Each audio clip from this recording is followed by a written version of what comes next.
Hey there, everybody. Welcome to another episode of Classic Gaming Brothers. I'm Seth. And I'm Zach. And I'm Barry. And we are the Classic Gaming Brothers and Barry. That's right. The honorary brother. The honorary brother. Barry, what did you think of our Thanksgiving that you were totally at with all of our other guests? We invited you out here. You regaled us with stories of your... It was good, but the bird was a little dry. That's because Zach cooked it. It was also ham, but, you know. That would explain a lot of things. Yeah, it really would. Well, we were thankful for that you decided to stay and record this with us. It's really convenient that you lost your keys and you couldn't get back to your car. It was a long drive too, so I didn't want to walk. Very true. Very true. It's a long drive for us, and we live upstairs. So, Barry's been on our show before, and we'll talk a little bit about what Barry's up to today. But Barry has joined us as a guest because not only is he wears a lot of hats over at Premium Edition Games, but he's also like a museum collector of gaming things from his life. He is very knowledgeable when it comes to games, and not just games that are out today, but games that have been out, I would say, probably forever.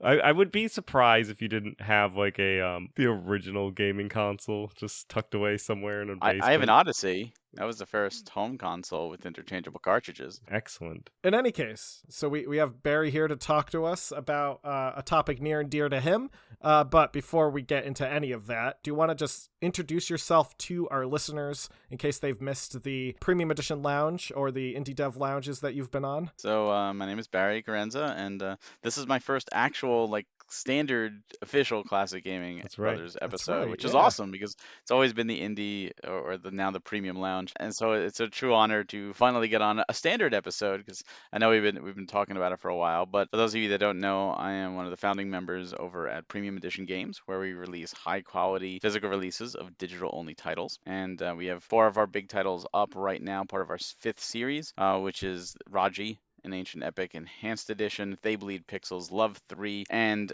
Eagle Island Twist. All of those are available at premiumeditiongames.com, so check it out for all you Switch lovers out there. And I also I'm a co-host over at Nintendo Fuse for the Nintendo Fuse podcast on YouTube and nintendofuse.com. And like they said, I'm a big gaming historian and gaming collector, and I usually pick up the things that no one else cares about or knows about. You have a neat collection. You've shared some stuff with us prior when we've had you on, but just for our listeners, because they can't see you right now, Barry is currently, like, in our view, he has a Virtual Boy over one shoulder. I see different little figurines in the background. He just has a lot of cool stuff. And that's why we're bringing him on, because we're going to talk about one of those cool things that Barry is familiar with, which is also a very niche thing that fits in another form of criteria that the Classic Gaming Brothers have, which is talking about topics that really no one cares about, but we do.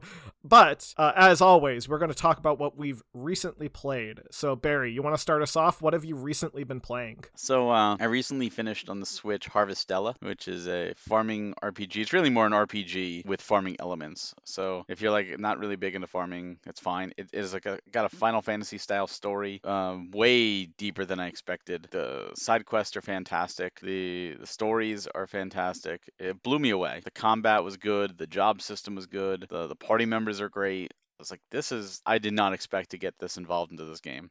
So kudos to Square and their team. After that, I played a game called Gunvolt Chronicles Luminous Avenger X2, which if you know the Mega Man franchise or Mega Man X and you're fans of those, you need to play the Gunvolt games because it's the team that did the ZX and the Zero games. And that's a short playthrough. That's like 3 hours. And lately I've been playing Pokemon Scarlet, and I just finished it today. At least I got to the credits. I'm in the post game now. And I'll be honest, I've had a blast. I've absolutely had so much fun. Glitches be damned. Yes, Scarlet came out with a little controversy. I'm not into like the Pokemon scene. I think I think I have Shield or Sword. I think I have Sword for the Switch. I think that was the most recent game that I played, but I haven't like seriously played Pokemon since like I would say like Red and Blue.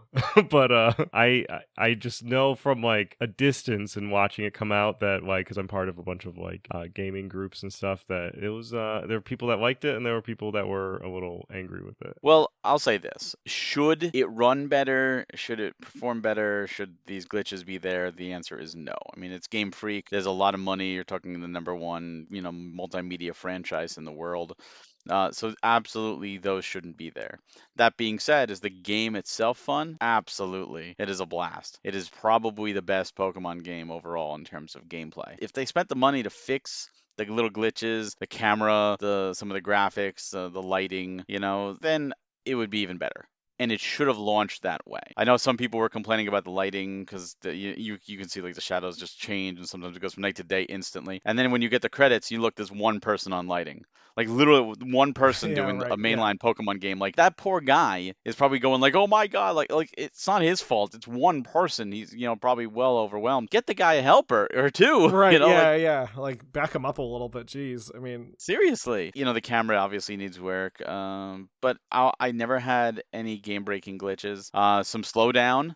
Periodically some slowdown and some longer load times, from time to time, but never had any issues other than that. Did they split it up into 2 games? Is it Scarlet and then what's Scarlet and Violet? Oh, Violet. Okay. I just predominantly heard about Scarlet, so like I think that's like the one that people have at least I'm friends with have like weaned into playing. Oh, most of my friends are playing Violet. Oh, that's funny. The polar opposite. Most of my friends bought both, so yeah, well, the same. It's just one of those things where like there's little nuances, and one of probably my biggest pet peeve with it is when you run into a Pokemon, you start a battle, which is fine, that's normal, and it puts your character usually behind your Pokemon. Sometimes it puts it in front of the other Pokemon, like it's really weird, but usually it puts your character behind your Pokemon, which is a certain amount of distance away from the Pokemon you ran into. But when you end a battle, there's no like invincibility time. So if another wild Pokemon happens to be under you at that time, you instantly start another battle. And there's been times where I had to go through 4 or 5 battles, like all across a field, just running away because I didn't want to get into battles, and it just automatically put me into battle after battle after battle. And eventually the final battle, I didn't get into another one because it actually had my character over a cliff and I just fell down the cliff. I'm like, what the heck happened? So they needs to make like some kind of invincibility time after a battle, like just 2 to 3 seconds so you can react. Yeah, because right, yeah. it's funny because all the other Pokemon or other people even are still wandering and doing their path even while you're doing a battle. And it's funny because they'll still just run into you. People will just walk through your battle and stuff. Like no one pays attention to it. It really feels like one of those games that, from what I've heard, I haven't had a chance to play it, but if they like delayed it a little bit, it probably wouldn't have had as negative of a reaction. It's one of those things where this definitely should have had a little more time in the oven, or at least, if not more time in the oven, more manpower behind it. Yeah. Right. Because, it's funny because if you look at, like, there's this big open world and you get, take a picture on top of like a peak looking out in the valley, and then you compare it to a picture from like Xenoblade Chronicles 3 that released also this year, and it's just like, wow, this is the same system. Like, right, yeah. This is bad. Like, you'll see like, oh, look at that mountain. It's just like a brown blob. Yeah. It almost looks like an Atari, like look pseudo 3D kind of thing. But you ever go to like a game store and there's like a used game and like the case is all messed up or the cartridge is all messed up and there's like 10% off. It's not pretty, but it works. Right. Yeah. That's this game. Right. It's not pretty, but it's a lot of fun. Yeah. Well, that's good to hear. Well, recently I've been playing a game that also had some controversy, and that game is Hunt Down the Freeman. This game was developed in 2018 by Royal Radius Entertainment and is a first-person shooter based on the Half-Life franchise, but unofficial. So it wasn't released It was obviously Valve allows it to be out there. It's on Steam. You can buy it, but it's not officially produced by Valve. In the game, you play as Sergeant Mitchell Shepard, the brother of Adrian Shepard from Opposing Force. And at the beginning of the game, you are injured by a man wearing an HEV suit who is heavily implied to be Gordon Freeman, but you never see his face. And then you awaken by the G-Man, who tells you to go kill the person who attacked you. And that is what your quest to do. You have to hunt down the free man. Does he injure you deliberately or accidentally? He beats you with a crowbar. Oh, okay. Because that'd be funny if he just like accidentally shoved you or something, and then you were just like, you were like pissed, like you're at the station or something. And he came off and just like pushed you, and then you were like, oh no. Yeah, and then I'm like, that'd be really good. Murder this guy who rubbed me. Just before he jams a crowbar at you, your character says, I'm going to find you, and before I die, I'm going to make sure you're dead. Which is a very silly line to have as a very dramatic line. But then when you talk to the G-Man, the G-Man's like, you better keep your promise, Mr. Mitchell. Then you have to go hunt down the Freeman. It's not a very good game. I'm not even that far in it, and I already see a lot of flaws.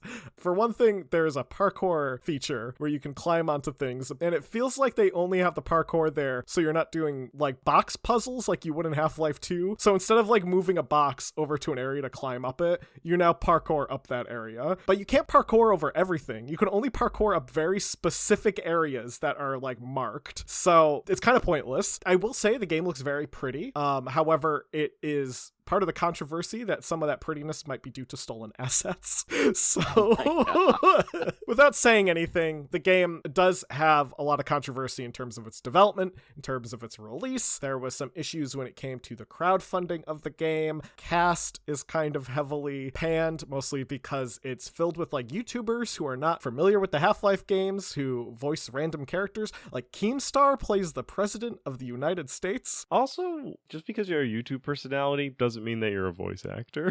No. Exactly. Also, the audio mixing is awful. So when someone speaks to you over like a radio, they will sound like they are in the same room as you, and there's no radio effect. Does it take place during the actual events of like Half-Life? So the beginning of the game takes place during Half-Life 1, and then you're beaten by the man with the crowbar. And then you wake up in the hours of the war between the Combine and the humans just before the humans surrender. It's a prequel to Half-Life 2, but a follow-up to Opposing Force. Anyway, it's not a very good game. I'll probably play more of it because I like playing bad games. Seth, what about you? What have you been playing? So recently, during our 24-hour live stream, I played the Journeyman Project 2, Buried in Time. We also beat the original Journeyman Project. Well, not the original Journeyman Project. We beat Journeyman Project Pegasus Prime, which is the first game remastered. But we beat it on stream, and then I played some of the Journeyman Project 2, Buried in Time. I don't know what time I played this game at. Anyway, it was early. It was developed by Presto Studios and was released back in 1997. You can listen back, and we talked about this during our Journeyman Redux episode, back in episode 150. And then we also talked about it back on episode 4. It's a fun game. It's enjoyable if you enjoy those late 90s adventure games. However, I don't know the game as well as the original of the game, like the original game. So I'm actually pretty slow at playing through it. And because it's a classic 90s adventure game, generally you should, or it's okay to consult a guide, because you will spend a lot of time dying over and over again and resetting yourself. And there's also not necessarily a good save system in place. So if you didn't save, then you might just die randomly and then lose your whole progress for an hour.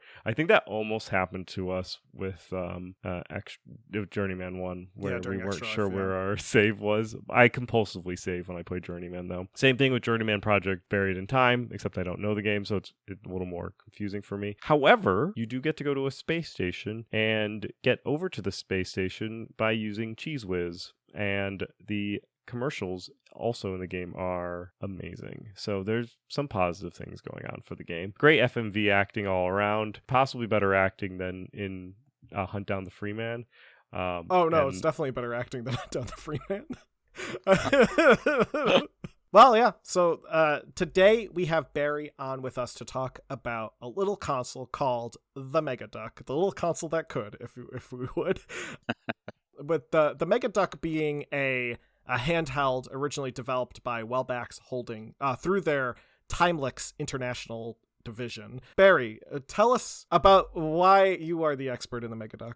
I would not call myself the expert in the Megaduck. I would just it's a fascinating console though. I was first attracted to it by the name. I mean, the name is just absurd. Like this can't be real. So I looked into it and I was like, all right, I need to pick this up. You know, obviously when I got it, I was doing research on it, and there's actually multiple versions of the Megaduck, because not only is the Wellback Holdings version, which is the white one that you see more commonly, but then in Germany, Hartung put it out as the Hartung Megaduck, which is black, and it's a black Megaduck with the Hartung logo, and really interesting that, you know, two different companies, and this happened with a lot of failed handhelds where multiple companies, but Hartung has done a lot of them, where they'll put their own version out on them. I believe there was also a VideoJet version of Megaduck in, I think, maybe France. I think VideoJet's in France. I've not ever come across one of those. But then in Brazil, it was released there too, but it was actually released by Cougar USA and called it the Cougar Boy,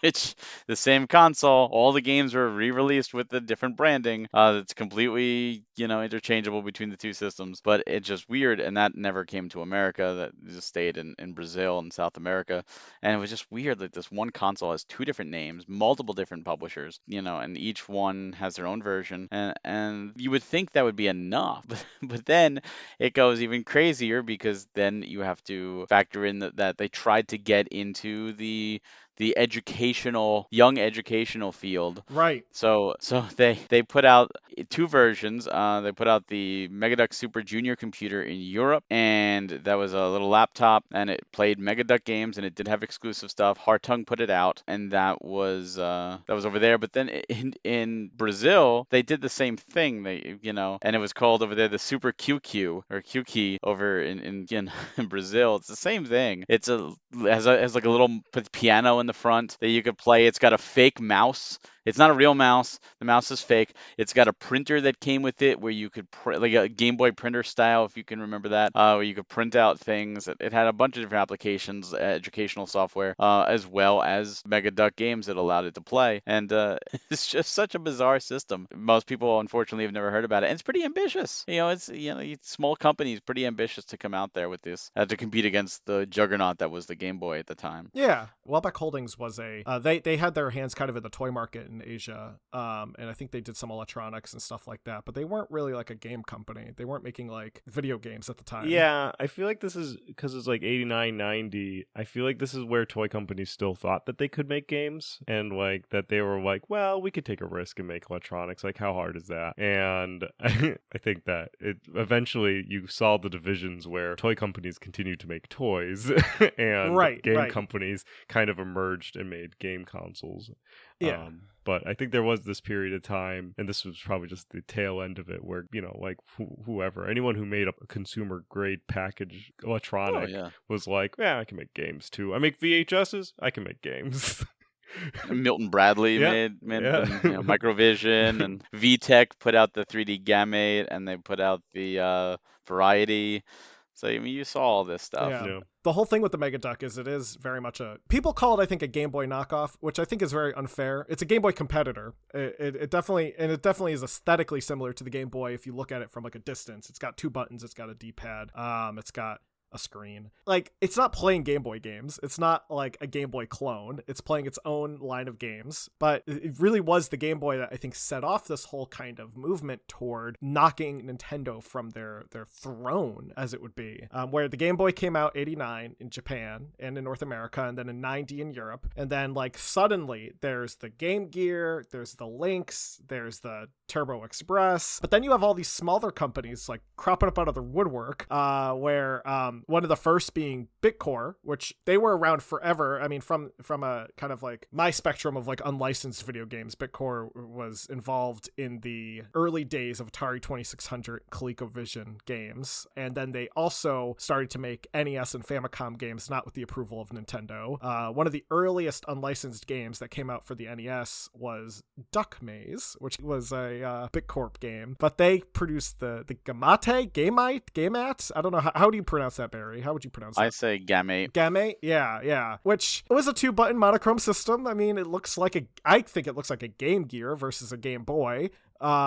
And it had pretty much clones of Tetris and Bomberman and stuff that you would find on a Game Boy-like system. And then you have a Watara, of course, which I think the Watara Supervision, not to take attention away from the Megaduck or take any props away from the Megaduck, I think the Supervision is a very cool system for not only the fact that it was also released in the Western world, so the United States had the Supervision, but it made it on Legends of the Hidden Temple as a prize, and it was a prize for the premiere episode of the short-lived The New Price is Right, which that's kind of cool that this like weird, almost similar looking to a Game Boy system was the like go-to prize for people in game shows in the 90s. Imagine watching, so I love Legends of the Hidden Temple. I love in the episodes where like they win a game system, because in the early days it'd be like, you win a Sega Genesis or you win a Saturn. But then like, imagine winning a Supervision. like your best friend goes on the show the next year and gets a Sega Saturn and you got the Supervision. Well, the Supervision was a really unique anomaly too, because that also got multiple releases, just across the different countries, and all different countries have different versions of the Supervision. But there were 2 models of the Supervision. So the one we got here in the States was actually the second model, which had the bigger screen up top, and it had a bendable. It was actually bendable screen. The hinge, which is, yeah, which was really, really clever. But the first model, which we didn't get, actually looked just like the Game Boy, flat out Game Boy. It was a Game Boy style. And it was pretty innovative because they also had the TV link, where you actually could plug in the Supervision, plug it into your TV, and play on your TV.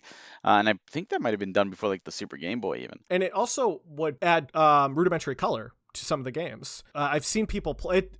I mean, it's not like you're getting a wide spread of color, No. but it would add a little color, which I think that's something right there. I think that's kind of a whole thing in itself, because you're appealing to a home market as well as on the go market. Was it the Travel Mate that was Travel Mate was the first one from Watara. Yes, and yeah, okay. The Travel Mate Supervision, and then there was the Supervision with the standard, like the Game Boy style, then the bigger screen with the bendable, and then of course there's the Magnum and the Video Jet, which are a completely different model of Supervision as well. Yeah, I think that's something cool that you see. Obviously you don't get that with Nintendo or like Sega, but you did see these companies kind of adapting this idea of like, well, you can put out a Supervision, you can do this. They're 100% compatible with the games usually, but it's just, I don't know. It's kind of, I think it was kind of a neat part on the companies I think it was a cost saving method to be able to license it out. I think what happened is, especially in Europe, where you talk about the United States, we're all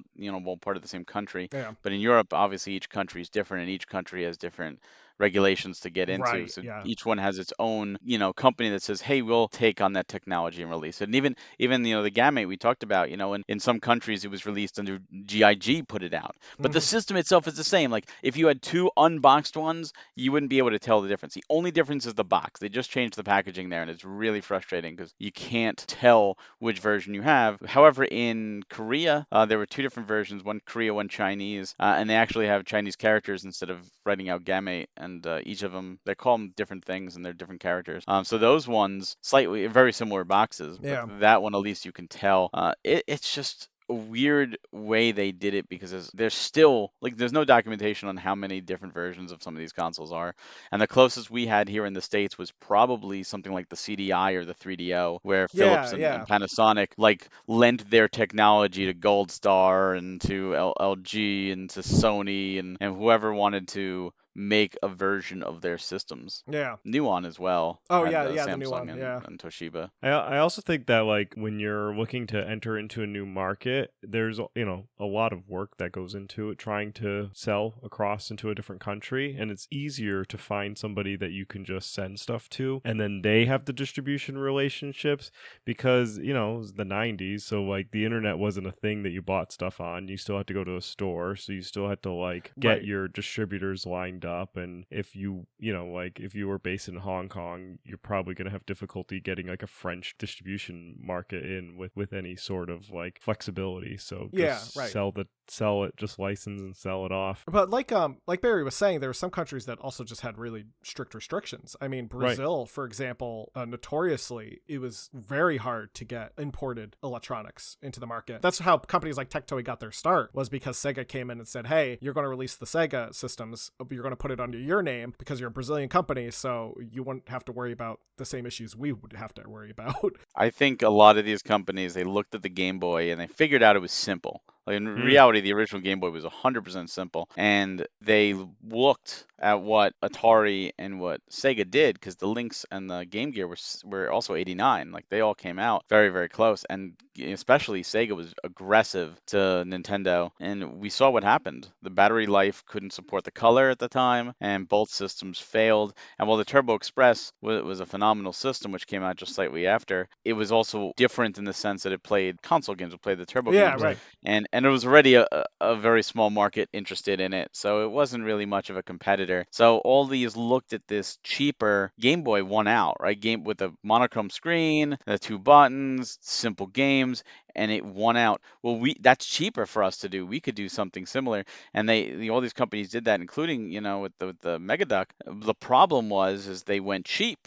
Right, trying to be as cheap as possible, and where it suffered was the screen and the screen refresh rate, and that's where a lot of these games are super blurry. And the Game Boy didn't even have the best refresh rate; it was blurry as hell. But these were even worse. Obviously, no backlight, and of course they charged. I think like the Megaduck was like $50 or whatever, or something. Like it was really cheap in retrospect back then, and that was their way of getting in. And we've seen even big American companies, Tiger Electronics, try to do it with the Gamecom. And then with the R-Zone, and like, hey, let's try and be cheap, and let's try and get in there. And they even had licensed games, and it's still, what's the biggest problem with the Gamecom is the screen is blurry as hell, and the refresh rate is terrible, and the games run really, really slowly. And it could have been an amazing system if they put a little more money into it, but they didn't. They wanted to be cheap and get it out there and make some money. And that's it. They just wanted to be the knockoff. They wanted to be the Wish version of the Game Boy, and they were fine with that because they didn't have a lot of money into it, and the games were cheaply produced, and a lot of them were clones. And a lot of them were made by a company that was very, at least for the Megaduck and for the Supervision, a lot of the games were made by a company that was kind of not really caring too much about whether or not the games were clones in the first place, which was Sachin, which Seth and I previously did an episode on. Sachin being a company that had their hands in unlicensed games for the NES and also unlicensed games for the Game Boy, but a lot of their games are just kind of like other games, right? Especially for consoles like the Supervision or the Megaduck, where you have games that are kind of like Tetris, but they're not Tetris. I think on the Megaduck, the game is called Stortris 1. I don't know why it's called that, but it looks identical to Tetris, but sometimes the squares have more than 4 blocks on them. Sometimes they have 5 or 6. Or they have another game I saw, which was Ant Soldiers, which is just Lemmings, but with ants, to the point where the first stage in Ant Soldiers is literally the first stage in Lemmings, but with ants.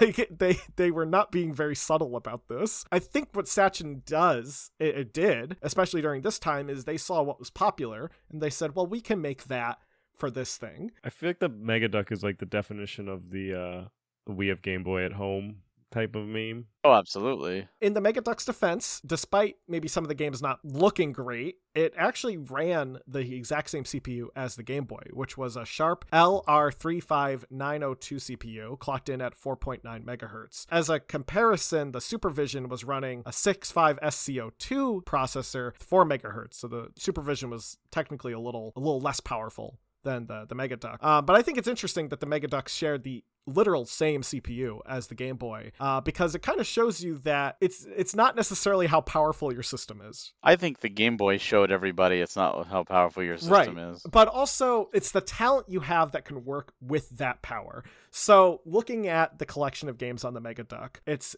puzzle games, it's some action games, it's some platformers. And then you look at what was available for the Game Boy, and it's Legend of Zelda, and it's Final Fantasy, and it's Castlevania, and it's like big names, and some of those were great. Castlevania, not so much, but Legend of Zelda, I mean, Link's Awakening is probably one of the best Zelda games, period. It's one of my favorite ones. It's my favorite, period. And I think what that tells you is that when you have talent working on these systems that weren't necessarily super powerful, you get quality out of them. Sachin wasn't really talent. I think Sachin has a bad rep. I think some of their games aren't as bad as people say. I, for one, am a fan of Pyramid. But at the same time, I think there's just kind of, when you're trying to churn out all these games to be like, you buy a Megaduck and there's already 30 games on the market. Well, all those games were made at the exact same time. So they're going to show that quality sort of deal, you know? Well, they were produced cheaply and they were sold cheaply, and that was the idea. Is that here's a Game Boy game, and it was like $34.95 or whatever, and here's our game for $19.95. And it's, at this time, gaming wasn't what it is today. Parents now grew up as gamers, so they're well informed of what's good and what's not. It was all the Wild West pretty much. So a lot of parents, I'm sure, were just like looking and being like, oh, well, this is cheaper. I can get two games for this almost the same price as one on the Game Boy. That's more value for the kid. The kid's going to enjoy it. And as kids, you don't can't say much. You're just happy to get anything. And that's what they were preying on. They were preying on people saying, oh, here's the Mega Duck and here's the Game Boy, and our system is, $30 cheaper, and our games are cheaper, and therefore it's more attractive. Yeah. Mega Duck was the system that when you told your grandma to go buy Johnny his Game Boy, then that's what she bought. The equivalent to, they went to the store and the store said, hey, look, you can get a Mega Duck and all these games for the same price. Think about that. And they were, oh, yeah, sure, that sounds like a good idea. No, there was no internet. There was no reviews. And these systems didn't, go into magazines really to be reviewed. No. There's no record of most of these systems. Right, yeah. Let alone the games. So it was easy. So I think that's actually a good segue. How did you first learn about the Mega Duck and what drew you to it? I was going down an old YouTube well over a decade ago, the infancy of YouTube, and I just happened to come across a channel that was talking about different handhelds. And it was, here's the Game Boy, here's the Game Gear, and here's the Mega Duck. What the heck is the Mega Duck? I'm like, I've never heard of this. It was over a decade ago. It was probably 2010. I clicked it and I watched this. That is the most bizarre console name I've ever heard. I have to have it. So I started looking, and I was able to find one, and I was like, okay, cool. And then I heard the Cougar Boy. I'm like, I had to get the Cougar Boy, and then the Heart Tongue version. And then I'm like, well, now these were loose. Now I want to try to find them boxed. And then the Super Junior computer. What's that? And I got to find that. And finding that took me a while. And then the Super QQ took me like a decade since I heard about it to finally get a Super QQ. And it's like, oh my god, like this is crazy. Like it's such a rabbit hole. Yeah. And there's so few information about it. Like one of the things I got for the Super Junior computer, it was a memory card. It was literally a cartridge just for memory. I found it on this weird foreign site that it was almost like a wish for another foreign site, and they just happened to have a copy. And I was like, you ship to America? Okay, I'll buy it. And sure enough, here it is boxed and everything. I'm like, this is so weird. Like, who would have this stuff still? Like they're like, you'll give us money for this? Yeah. Oh, thank you. It's been sitting in the warehouse for so long. And it's been a fun challenge to track them down. I think that's most of the fun is finding. It's cool to get it. It's cool to set it up and to be able to talk about it. But, if something's going to take you a decade to find, it's about the journey. It's about, hey, will I find it today? Is today the day? Just waking up every day being like, I got to find that Mega Duck. It's my saved search. I found it. Yeah. Do you currently have all of the known Mega Duck models, or what are you missing? The Video Jet Mega Duck is one I do not have. I think that's the only one, because I think that's just the standard Mega Duck, and then the Heart Tongue Mega Duck and the Cougar Boy, and then the Super Junior computer and the QQ. There might be another model that I'm forgetting that maybe one site mentions, and that's about it. And who knows how truthful that is? And a lot of it is stuff that, again, it was just the box. So if the boxes were destroyed and the consoles look the same, that version of that console could exist, but you would have no way of knowing because the systems are exactly identical. Oh, yeah. So, and that's the thing, when there was actually branding on the individual systems, it was great because you knew what you were getting. But a lot of that stuff, it was just cheap because, like, if we have to put our own branding on there, we need a new sticker, we need to affect the mold somehow.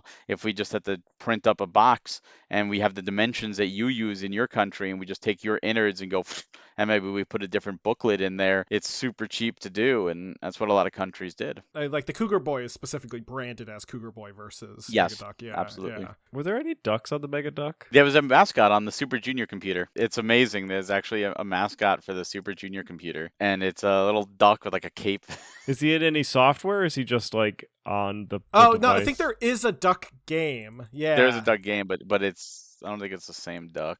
I don't know, maybe it is. That duck should have been the mascot, and like that should have been the Sonic of the Megaducks. It was. It just didn't do anything. When is Duck from the Megaduck going to be in Smash? Now that is the question that we need. But it's so weird because it's only on the Super Junior computer. It's not on the Super QQ, which was, and that's what's weird about that one, because that was in Brazil, but that's actually called the Megaduck Super QQ. It's not called the Cougar Boy Super QQ. They kept the Megaduck name with that one. I don't know why, but they did. But yeah, there is a weird duck only on the Super Junior computer as their mascot, so to speak. And you could look it up. But yeah, but the reason the Super Junior computer was Hartung, remember? So it was done by by German company. So it wasn't the same original manufacturer. They did the Hartung Megaduck and the Super Junior computer. And that's just what's so interesting is that computer was not released in other countries of Europe. It was just Germany. What I think is really interesting about the Megaduck is I think it came out in 93. The original Game Boy came out in 89. There's a substantial gap in time where people have either already bought a Game Boy or have bought a Supervision, so they have a cheaper Game Boy. So like the audience for the Megaduck is just no longer there. I feel like that was an issue. Arguably, I feel like the Megaduck was competing, I feel like, more against like the Tiger Electronics and like their knockoff consoles, as Barry mentioned earlier. Like they weren't really going after Game Boy's market share. They were just like, we'll go after Tiger Electronics market share. And if they were going after Tiger Electronics market share, they would have released in places where Tiger Electronics had a market, which was the United States. Tiger Electronics was not a European or Brazilian Well, I meant market. just like the knockoff, the knockoff market. Oh, yeah. I don't think they were even trying to capture any market share. I think they looked at this as, let's spend, like a gamble almost. Let's spend, X amount of money. It's not a lot. Let's see what we could do, and let's see how much we make. Yeah. And hopefully we get in, we sell a bunch of units before people realize they're absolute garbage, and then we get out. And then let's shove it in a laptop shell and do it all over again. Well, that was German. That was Germany. So that's when they said, hey, Hartung, you put out, versions of the Supervision and the Game Master. Why don't you take this? Yeah, right. And they're like, sure, we could keep doing this all day. Now, do you have a favorite game on the Megaduck? I assume you've played it once or just to see if it worked. I've played very little because I have better things to do with my time.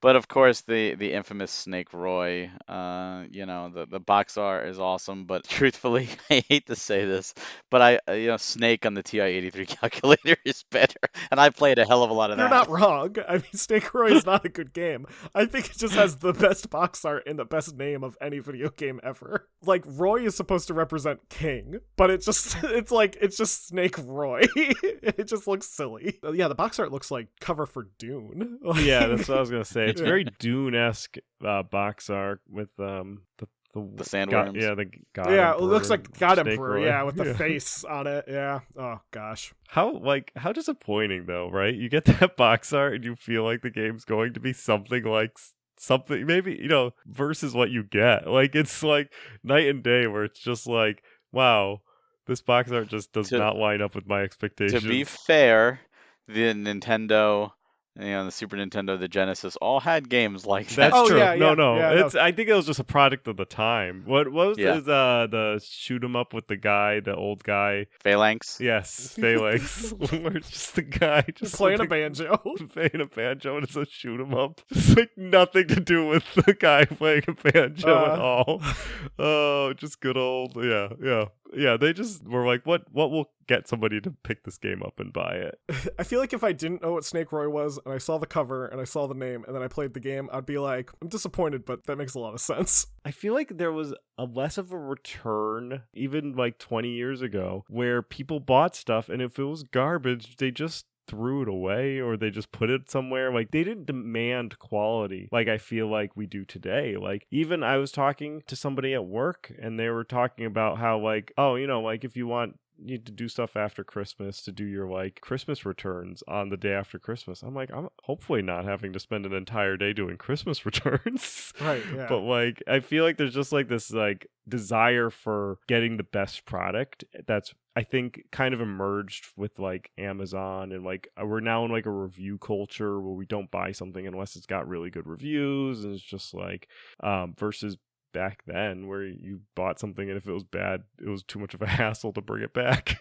It's true, and well, especially when it's cheap. I mean, if a game costs you $20, you know, it was like, all right, whatever, you know, give it to my kid. My kid complains and be like, well, play it anyways, you know, like that's what you have. You should be lucky. Back in my day, we walked uphill both ways in the snow. You know, it was that culture, and I think that's also one of the interesting things about the 80s and even the 90s was, you know, if you went to a friend's house, you know, they had a different game library than you did. Like we all had Mario and we all had, you know, Zelda and stuff like that. But when it came to the third party releases, it seemed like everybody had different titles. And if you went over there, it was like, ooh, this is great. And that's how you traded games. Yeah. Oh yeah, Let each other borrow.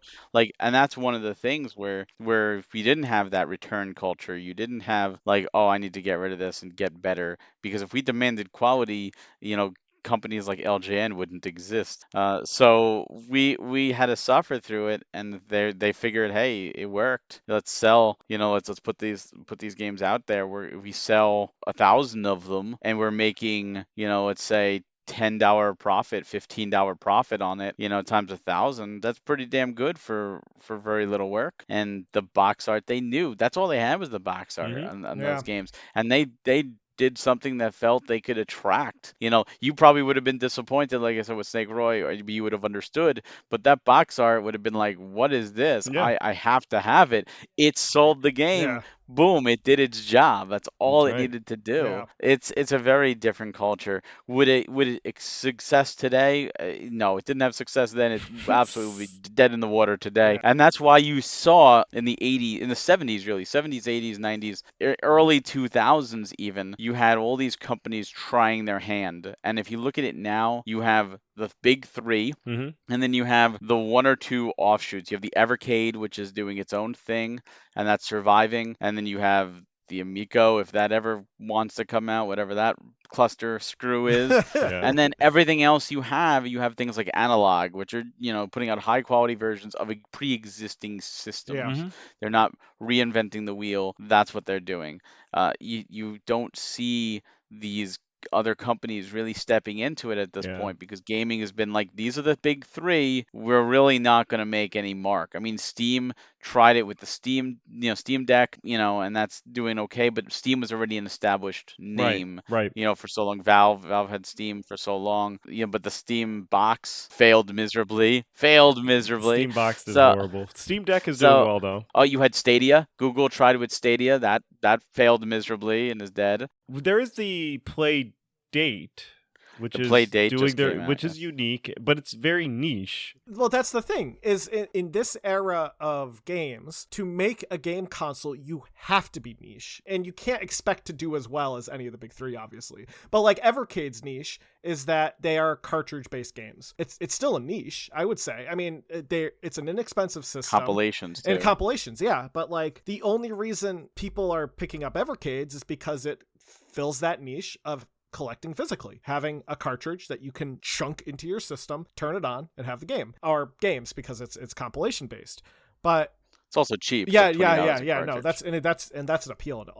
I love that. And their systems are only $100. Not that we're sponsored by Evercade, but the VS is only $99.99, which is pretty good for the games that you get on it. But another thing I think that's important is that we live in a world now where the restrictions in certain countries are not the same as they were back in the 90s. I mean, the Soviet Union has fallen, so there's no restrictions really in most of Europe when it comes to consoles. In Brazil, they are much more open to allowing outside industries come in. South Korea, they're not having issues with Japan bringing in outside stuff anymore. That was a huge thing where like Samsung had to put out the Sega because it was a Korean company. And nowadays, like every now and then, something I do because I'm interested in unlicensed stuff is I go into markets in other countries. So I go onto a VPN, I set myself to like some random country, and I look at Facebook Marketplace. And you could just get Wii games or Switch games. It's nothing different than it was. But if this was back in the 90s, it wouldn't be like that half the time.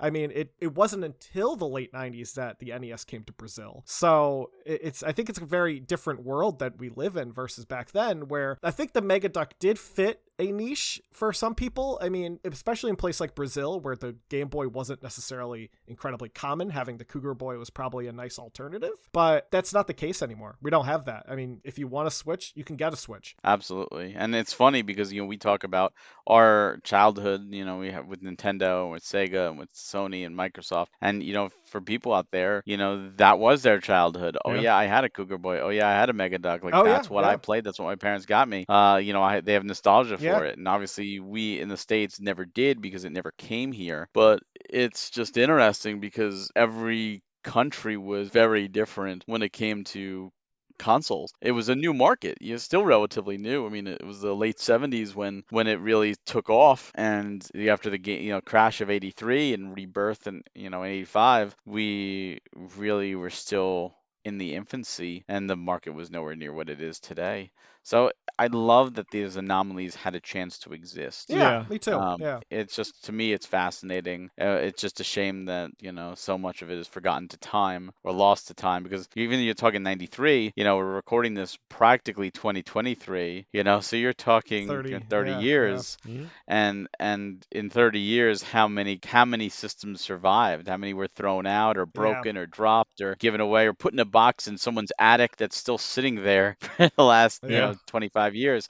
We don't know. So these things get increasingly rarer and rarer, and as more people discover them, they say, oh, I would like one of those, and then the demand goes up, but the supply is never going back up. Ever. The supply is set. So you're just going to see prices rise as more people discover this. And like right now, you can get them relatively cheap. I mean, a couple $100 still, because it's still very niche. But if it does pick up, if people start discovering, if people start caring, the truth is people need to care. I mean, I don't know how many people listening to this right now are going to go, wow, that's such an interesting console, interesting history. I really need to have one. And how many are going to go, this is an interesting history, but I'm fine Googling the image and going, that's neat, and that's it. And how many will just be like, I don't give a crap. But for those that say, I would like to have one, I think that's really interesting. That's where, if enough people are doing that, that's where you're going to see the price rise. And certain things, who knows? Like, especially if it's boxed, how many boxes exist? Oh yeah. I've been searching for over a decade, and I found one Hartung Megaduck box. One. And I was like, wow. That's the problem with cardboard boxes, right? I mean, they either degrade or they get tossed out. People did that, and it's unfortunate because now, of course, games in cardboard boxes go for $1 bajillion sometimes, but like, well, it's the same thing you saw with like comics and with baseball cards and anything that's collectible. It's only collectible after it was, because people didn't think it was, and now suddenly people want to go back and there's less of them out there. That's the only reason. And to your point, there still has to be interest for it too, right? There's some things that were collectible, and there are things that they also like can go with the generation, right? So like maybe a couple generations earlier may have been really big into baseball cards, but as that generation gets older and moves on, the newer generations may not be so interested in baseball cards. And like different people, you collect things primarily. I feel like it's primarily because of nostalgia is a really driven part of a collector deciding to collect things, beyond maybe thinking that you can make some money. But it's interesting to see things become popular and become unpopular. Even like COVID drove the popularity of certain card games back up temporarily as people were stuck at home and needed to do something and were driven mad with boredom, that like people were buying Star Wars collectible cards again, which is like, what? Like, I could have sold these for pennies on the dollars and now I can sell them for $300. Like, it's like, what is going on? But so it's interesting to see how life really pushes the demand for various different products, and then like you said, there's things that have been made are not going to be remade, especially if the companies that made them are gone. If the demand spikes, then there'll be a run on the inventory. it's one of the reasons, beyond just, I think, my weird interest, but one of the reasons I'm enjoying the unlicensed market right now is because half the time people don't care. Like there is some areas where I've seen things go up in price. It's actually interesting because I have friends who live over in Taiwan and live over in Thailand and stuff like that, and they're into bootleg games, and they said even there the market is drying up. Like they said it's almost like the retro market here, where games that used to be sold on the cheap are now going for more and more money because it's the same thing. It's like people are getting into them, but at the same time, it's like I can browse around on some random sketchy website in China and find like a stack of Famicom games for pretty cheap.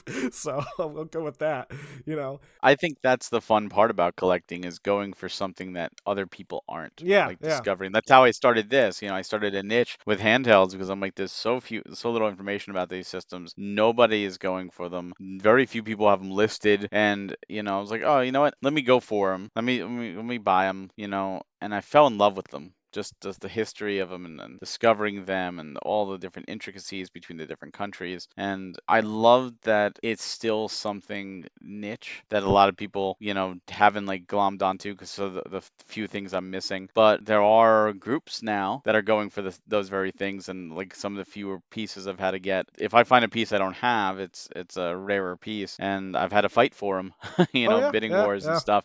And I'm like, where do people come from? This hadn't happened before. Yeah, right. Yeah. And but I mean, it's still a small minority, but all it takes is two people. All it takes is two people to start a bidding war. That's it. Mm-hmm. And, if you see something like on eBay and go, you know what, it's not a bad price, maybe I'll get it. All it takes is one other person on the entire planet to say, oh, I'll take it, and you're gone. Yeah. So it's like, oh man, like when you think about it that way, you have to wonder how many other people are in this niche. And it is really true how, you go for the popular stuff, you can have all this competition. But at the same time, when you go for the smaller stuff, even though you may have 10, 15 people gunning for it, if you get together in a community, you could really make a tight-knit community of people who actually have the same ideas and same mindset and even help each other. There's people who I used to compete with. Now we work together, and if they get a double or something, they'll like, hey, I found this weird thing in China.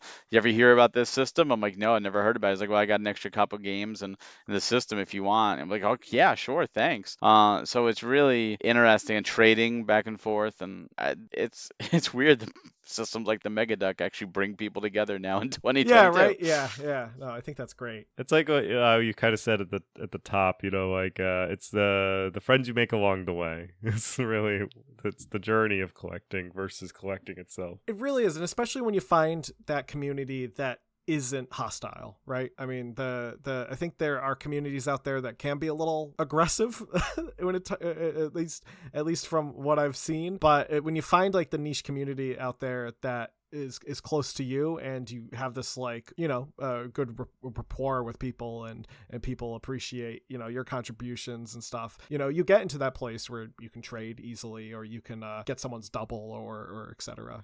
And that's just it, the hoarding tendencies where it's like, oh, only, and some people will buy multiple for the hopes of, hey, I'm the only one who has it, I control the market. And that's even worse. Well, with that, I think that's a good segue now over into our Retro Rewind segment. But any last minute thoughts on the Megaduck before we jump away, Barry? I'd say if this conversation interested you, definitely check out the Megaduck and all other rare obscure handhelds, because a lot of people think that the handheld wars, if you will, were the Game Boy, the Game Gear. Many forget the Lynx even existed, or the Turbo Express. And then obviously from there, went down the line until Sony entered with the PSP versus the DS. And that wasn't the case. There were a lot of systems in between, and a lot of systems that came after. And you might be surprised at what you find, because it's just a weird history of forgotten handhelds. I do also want to say that if anyone does have a emulation box of some form, the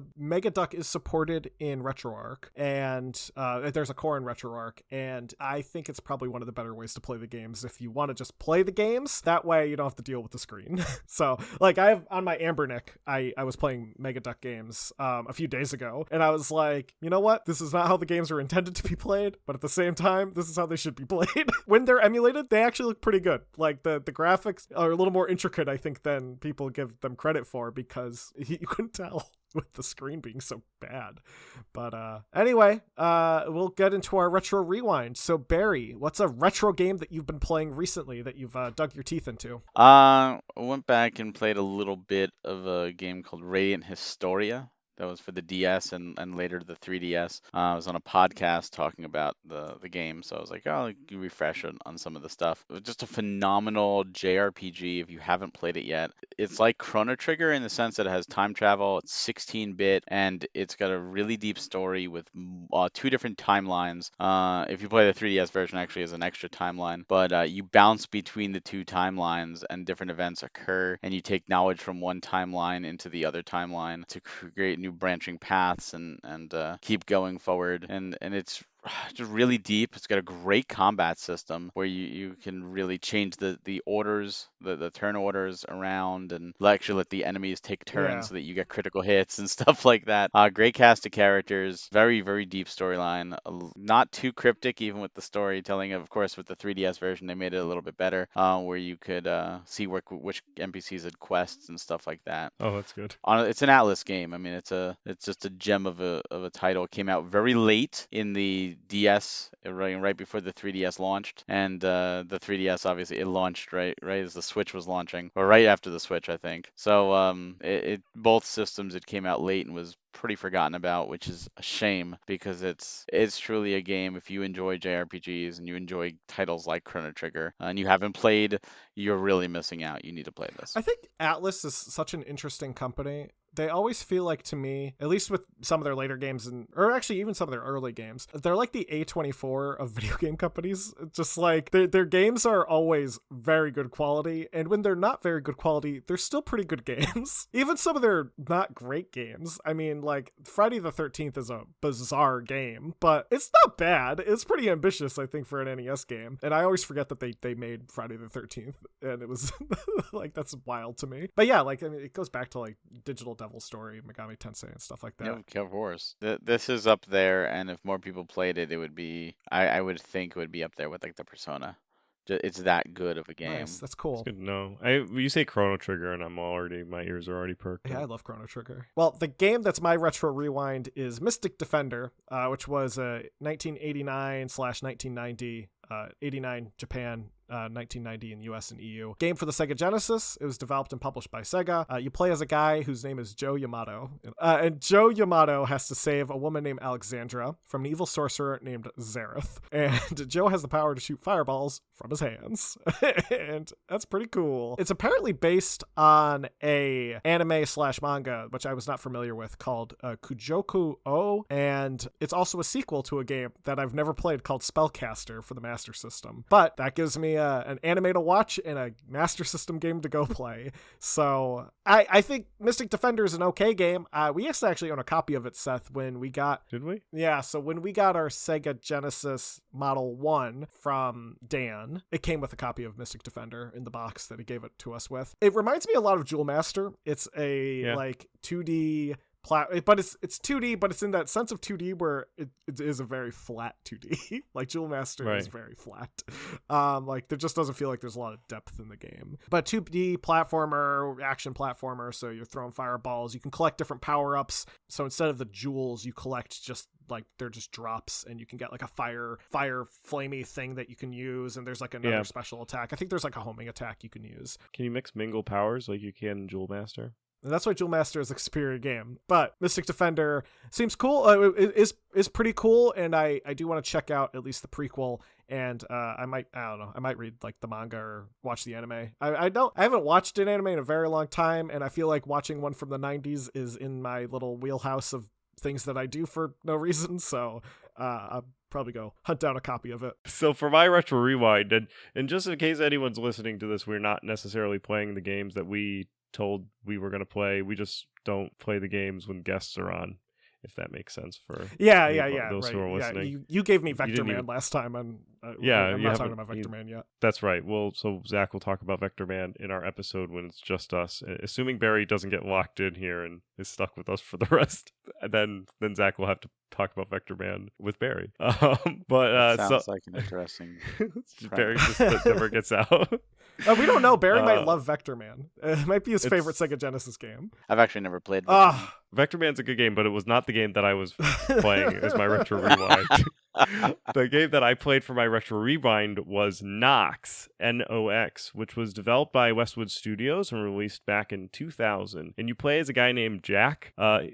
I really like this because I feel like the Kid in King Arthur's Court probably came out right around this time when this game did, and it feels so much like a Kid in King Arthur's Court because you play this guy named Jack and you get sent back in time to the Middle Ages but it's like a steampunk Middle Ages, and you get to either be a warrior, a wizard, or a conjurer, which is kind of like a druid style of class. I played as a warrior because I have no imagination, and I just wanted to beat things with my sword. It's actually a good hack and slash Diablo clone, and it's decidedly a Diablo clone. They did make this after Diablo, and they were like ripping on Diablo's idea, but it is actually really engaging. And I actually went into this game being like, I'm gonna play a little bit of this enough so that I could talk about it, and I ended up playing a lot more than I was originally intending to because it was actually a pretty fun game. You start off as like just a dude in like t-shirt and jeans,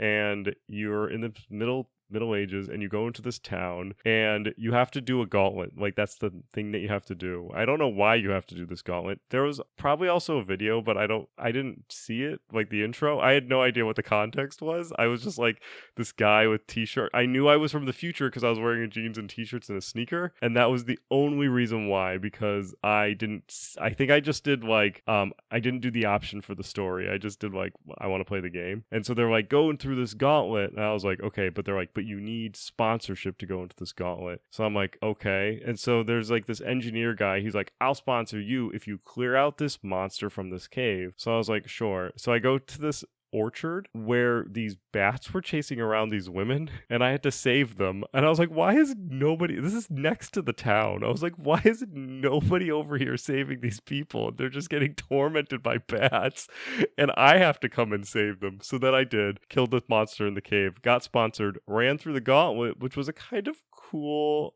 like puzzle game in a hack and slash game, and accomplished the gauntlet. And then the engineer got kidnapped, so I had to descend into the actual dungeon underneath the city. And yeah, so it's fun. It plays pretty quick. You don't really need context, as clearly I didn't know anything was going on in the story, but I played a lot of it, and it's definitely if you're looking for like a Diablo style clone that's like an earlier game, check out Nox. It's pretty good. I enjoyed what I played of it. I'm so happy to hear that you played Nox, because I thought I was the only person in the world that had ever played that game, and I loved that game. It's good. I liked it more than I thought I would.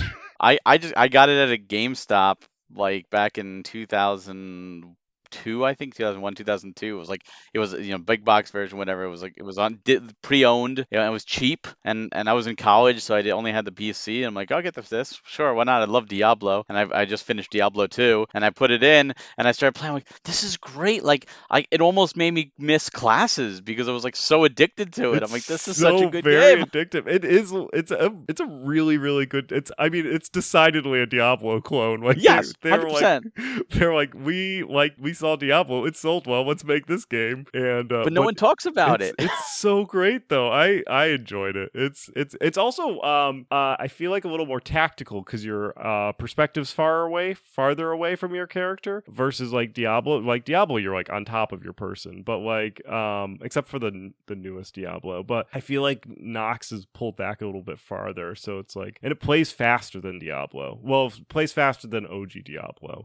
Especially like early Nox versus early Diablo, definitely plays faster, which is enjoyable. And I loved the gauntlet. Was great. I feel like the gauntlet, I was kind of intimidated by it, and I was like, but ultimately it was like, I felt like a good challenge for like the beginning of the game. I was like, this is teaching me how to play the game without like making it too tough, which was great. I love things that aren't too tough. That was back when Westwood Studios was like king of PC with Command and Conquer and Heroes of Might and Magic and stuff. Yeah, I miss old Westwood Studios. Those games were But yeah, so that's going to be our Megaduck episode.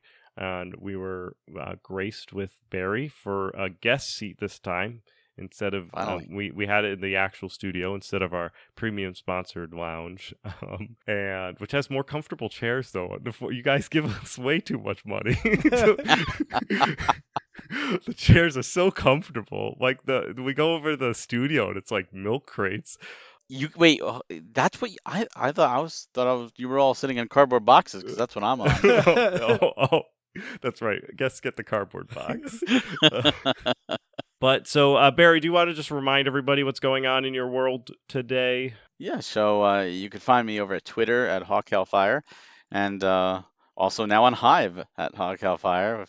If this is going to be a thing, we don't know. And then with Premium Edition games, we are have 4 releases right now up for pre-order, which is Raji and Ancient Epic Enhanced Edition, They Bleed Pixels, Love 3, and Eagle Island Twist are all available right now in limited quantities. We have some of our other titles in hand, in stock, so you can order those all at premiumeditiongames.com. You can follow us on Twitter at Premium Edition 1 and all other social medias. You can find us at Premium Edition Games. And with Nintendo Fuse, you can find us at nintendofuse.com, Twitter at Nintendo Fuse, and youtube.com/Nintendo Fuse for podcasts and other videos. Awesome. And we will include Barry's links in the show notes, so those will be there for everyone to click. So you can find us on social media, on Facebook, Instagram. We're Classic Gaming Brothers. On Twitter, we're CG Brothers Pod. We haven't joined Hive yet, but when we're there, we'll let you know. You can email us at classicgamingbrothers@gmail.com. Be sure to check out our website, classicgamingbrothers.com. You can check out all of our episodes in the Classic Gaming Lounge, which is the homepage that has an embedded Podbean playlist. And of course, you can find us on anywhere that podcasts are available. And that's all that I have. Seth, do you have anything you want to contribute? Don't play games like my brother. And don't play games like my brother. And don't play games like me. I've been Seth. And I've been Zach. And I've been Barry. And we've been the Classic Gaming Brothers and Barry. And Barry. That's right.